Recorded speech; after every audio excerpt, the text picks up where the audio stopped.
Hi எல்லாருக்கும் வணக்கங்க. Welcome to Edumatics plus. Old pension scheme திரும்ப வருமா? டேப்ஸ் ரத்தாகிடுமா? சிபிஎஸ் தொடருமா? ஆசிரியர்களுடைய மிகப்பெரிய எதிர்பார்ப்பு. இதை பற்றின முழு விளக்கத்தை நம்ம இந்த வீடியோவில் பார்க்கலாம். தமிழ்நாட்டில் அரசு ஆசிரியர்கள், அரசு ஊழியர்கள் மத்தியில் தற்போது அதிகமாக பேசப்படுற ஒரு விஷயம் இதுதான். இந்த கேள்விக்கான பதிலை தேடி ஆயிரக்கணக்கான ஆசிரியர்கள் காத்துட்ருக்காங்க. குறிப்பாக வர ஆகஸ்ட் 24 நடைபெற இருக்கிற கல்வித்துறை மானிய கோரிக்கை விவாதத்தை அனைவருமே ரொம்ப எதிர்பார்ப்போடு கவனிச்சிட்ருக்காங்கன்னு தான் சொல்லணும். இந்த வீடியோவில் ஓல்டு பென்ஷன் ஸ்கீம்னா என்ன, சிபிஎஸ்னா என்ன, இந்த டேப்ஸ் திட்டம்னா என்ன, இந்த 14,000 கோடி விவகாரம் அது என்ன, 14,000 கோடி நிறுத்தப்பட்டிருக்குன்னு சொல்கிறாங்களே ஓய்வூதியம் அது என்ன, தற்போதைய நிலை என்ன, ஆசிரியர்கள் கேட்குற முக்கியமான கேள்விகள், அந்த கேள்விக்கான பதில்கள், இது எல்லாத்தையும் நம்ம இப்போ இந்த வீடியோவில் தெளிவாக பார்க்க போகிறோம். பழைய ஓய்வூதிய திட்டமான ஓபிஎஸ்ல இருந்த அரசு ஊழியர்களுக்கு பணிக்காலம் முடிஞ்ச பிறகு அரசே மாதம் ஓய்வூதியத்தை கொடுக்கும். இதனால் ஓய்வுக்கு பிறகும் வருமானம் உறுதியாக இருக்கும். அதனால தான் பல ஆசிரியர்கள் மீண்டும் ஓல்டு பென்ஷன் ஸ்கீம் வரணும் அப்படின்னு சொல்லி தொடர்ந்து வலியுறுத்திட்டு வராங்க. அதுக்கப்புறம் வந்தது தான் இந்த சிபிஎஸ், கான்ட்ரிபியூட்டரி பென்ஷன் ஸ்கீம்னு சொல்லுவாங்க. அதாவது இதில் ஊழியரும் அரசும் ஒரு குறிப்பிட்ட தொகையை மாதந்தோறும் செலுத்துவாங்க. அந்த நிதி முதலீடு செய்யப்படும். அதன் அடிப்படையில் தான் ஓய்வூதியம் கிடைக்கும். இதனால் ஓபிஎஸ் போல நிரந்தர ஓய்வூதிய உத்தரவாதம் இருக்காது. இதுவே பல ஆசிரியர்களுடைய முக்கியமான கவலையாக இருக்குது. அதுக்கப்புறம் கடந்த ஆட்சியில், அதாவது ஜனவரி மாதம் இந்த டிஏபிஎஸ், தமிழ்நாடு அஷ்யோர்டு பென்ஷன் ஸ்கீம் அப்படின்னு சொல்லி ஒரு புதிய திட்டம் அறிவிக்கப்பட்டுச்சு. இந்த திட்டத்து மூலமாக சிபிஎஸ், கான்ட்ரிபியூட்டரி பென்ஷன் ஸ்கீமில் உள்ளவங்களுக்கு மேம்பட்ட ஓய்வூதிய பாதுகாப்பு வழங்கப்படும் அப்படின்னு சொல்லப்பட்டுச்சு.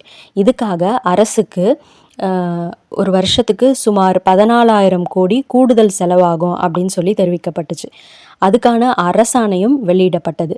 ஆனால் தற்போது அரசு மாறின பிறகு இந்த 14,000 கோடி ஒதுக்கீடு தொடரலை. ஸோ அந்த தகவல் எல்லாம் இப்போ வெளியாகியிருக்கு. இதனால் ஆசிரியர்கள் மத்தியில் ஒரு பெரிய கேள்வி எழுந்திருக்கு. இந்த புதுசாக வந்த டேப்ஸ் திட்டம் தொடருமா, இல்லை ஓல்டு பென்ஷன் ஸ்கீம் மீண்டும் அமலுக்கு வருமா, இல்லை கான்ட்ரிபியூட்டரி பென்ஷன் ஸ்கீம் அந்த சிபிஎஸ் மட்டும்தான் தொடருமா அப்படிங்கிறது தான் எல்லாரோடைய மிகப்பெரிய ஒரு சந்தேகம். சரி, ஆசிரியர்கள் கேட்குற அந்த முக்கியமான கேள்விகள் பார்த்துடலாம். ஓல்டு பென்ஷன் ஸ்கீம் வருமா? வர்றதுக்கு வாய்ப்பு இருக்கா? ஓல்டு பென்ஷன் ஸ்கீம் வர்றதுக்கான வாய்ப்புகள் ரொம்ப குறைவு. இது வரைக்கும் அதை பற்றி அரசு அதிகாரப்பூர்வமாக எந்த அறிவிப்புமே வெளியிடலை. ஸோ அரசினுடைய அறிவிப்பு தான் இறுதியானது. இதை பற்றி நம்ம தெளிவாக சொல்லணும். ரெண்டாவது, இந்த டேப்ஸ் திட்டம் ரத்து செய்யப்பட்டு விட்டதா அப்படின்னு கேட்டால் இதுக்கும் அதிகாரப்பூர்வமான அறிவிப்பு இன்னும் வெளியாகலை. ஆனால் அந்த திட்டம் குறித்து நிறைய விவாதங்கள் நடைபெற்றுட்டு வருது. இப்போ ரீசண்டாக கூட இன்டரிம் பென்ஷன் பற்றி டேப்ஸில் சொல்லியிருந்தாங்க. சிபிஎஸ் தொடருமா? இப்போதைக்கு இந்த சிபிஎஸ் நடைமுறையில் தான் இருக்குது. ஸோ புதிய அறிவிப்பு நமக்கு வெளிவர வரைக்கும் இந்த சிபிஎஸ் தொடரும். ஏன்னா டேப்ஸை பற்றின ஃபுல் கைட்லைன்ஸ் இன்னும் வரல. அடுத்தது நம்மளுடைய 4வது கேள்வி என்னென்னா, அந்த 14,000 கோடி நிறுத்தப்பட்டதனுடைய அர்த்தம் என்ன? ஸோ இதுக்கான அர்த்தம் அரசு தான் அதிகாரப்பூர்வமாக அறிவிக்கணும்.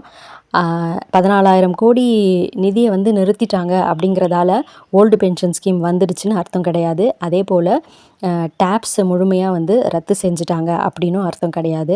இது எல்லாத்துக்கும் தெளிவாக நம்ம அரசு அதிகாரப்பூர்வமாக அறிவிப்பை வெளியிடும் போது தான் நம்ம தெரிஞ்சுக்க முடியும். ஆகஸ்ட் 24 சட்டசபையில் என்ன நடக்க போகுது அப்படின்னு பார்த்தீங்கன்னா, கல்வித்துறை மானிய கோரிக்கை விவாதம் தான் நடைபெற இருக்குது. அதில் ஆசிரியர்கள் தொடர்பான பல்வேறு அறிவிப்புகள் வெளியாகிறதுக்கு வாய்ப்புகள் இருக்கலாம். ஆனால் முன்கூட்டியே நம்மளால் எந்த முடிவையும் உறுதியாக சொல்ல முடியாது. பல வருஷங்களாக ஆசிரியர்கள் அந்த பழைய ஓய்வூதிய திட்டத்தை மீண்டும் அமல்படுத்தணும் அப்படின்னு சொல்லி தொடர்ந்து கோரிக்கை வச்சுட்டு வராங்க. பல சங்கங்களும் பல்வேறு போராட்டங்களும் மனுக்களும் அரசுக்கோட பேச்சுவார்த்தைகளும் நடத்திட்டு வந்துட்டுருக்காங்க. இந்த நிலையில் வர சட்டசபை கூட்டத்தில் ஏதாவது ஒரு நல்ல அறிவிப்பு வெளியாகுமா அப்படிங்கிற நம்பிக்கையில் எல்லாருமே காத்துட்ருக்காங்க.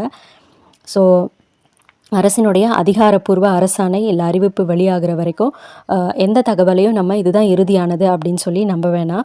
ஸோ அப்படின்னா ஓபிஎஸ், சிபிஎஸ், டேப்ஸு இதெல்லாம் என்ன அப்படின்னு சொல்லி வருமா, தொடருமா, இல்லை டேப்ஸ் தான் அமலுக்கு வருதா அப்படிங்கிற அந்த 3 கேள்விகளுக்கும் இன்னுமே அதிகாரப்பூர்வ பதில் நமக்கு வரலை. ஆனால் ஆகஸ்ட் 24 கல்வித்துறை மானிய கோரிக்கை விவாதம் நடைபெற போகுது. ஆசிரியர்களுக்கு ரொம்ப ரொம்ப முக்கியமான நாளாகவே இது இருக்கும். அந்த நாளில் என்ன அறிவிப்பு வருது அப்படிங்கிறதையும் நம்ம தொடர்ந்து கவனிப்போம். அதிகாரப்பூர்வ தகவல் வந்த உடனே முதல்ல உங்களுக்காக நான் இந்த சேனலில் நிச்சயமாக வீடியோ போடுவேன். ஸோ இந்த வீடியோ உங்களுக்கு பயனுள்ளதாக இருந்துச்சு அப்படின்னா லைக் பண்ணுங்கள்.